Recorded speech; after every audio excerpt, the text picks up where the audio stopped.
د پاکستان او افغان طالبانو تازه جنجال. آیا طالبانو پاکستانی پوځ پسې ځانمرګی لیږلی و؟ جزئیات همدې ویډیو کې وګورئ او چینل هم سبسکرایب کړئ. د پاکستان پوځ وایي په بنو کې پر پوځ شوی برید افغان ځانمرګي کړی دی. د پاکستان پوځ د دوشنبې په ورځ ویلي چې د خیبر پښتونخوا په بنو ولسوالۍ کې د پوځ په یو کاروان د موټرسایکل برید د یو افغان ځانمرګي لخوا شوی دی. د پاکستانی پوځ په اعلامیه کې راغلي چې دغه برید کې 2 ملکیان وژل شوي، 7 ملکیان او 3 پوځیان ژوبل شوي دي. د پوځ په اعلامیه کې راغلي چې یو موټرسایکل سپور ځانمرګي بریدګر د کاروان سره نږدې ځان ته چاودنه ورکړه او زیاته یې کړه چې د برید وروسته په سیمه کې د نورو بریدګرو د موندنې په موخه عملیات پیل شوي دي.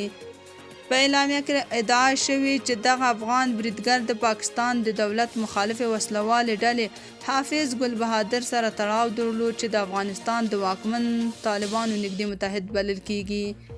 پاکستان ویلي چې د پاکستانی طالبانو تحریک او نورې اورپکې ډلې چې په افغانستان کې له پټنځایونو څخه فعالیت کوي په افغانستان کې 2 کاله وړاندې واک ته د طالبانو راتلو وروسته خپلو بریدونو ته زور ورکړی دی.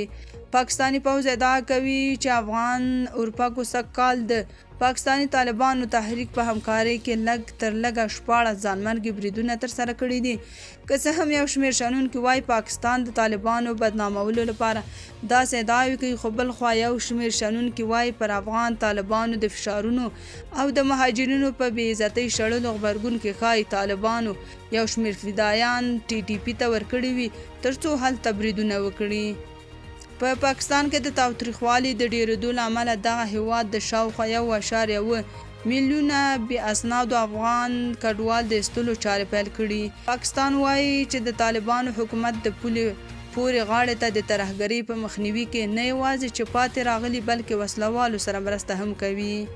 خو طالبان بیا تل داسې ادعاوې ردوي او بې اساسه یې ګڼي. تاسو په دې اړه څه نظر لرئ؟ کمنټ کې شریک او چینل هم سبسکرایب کړئ.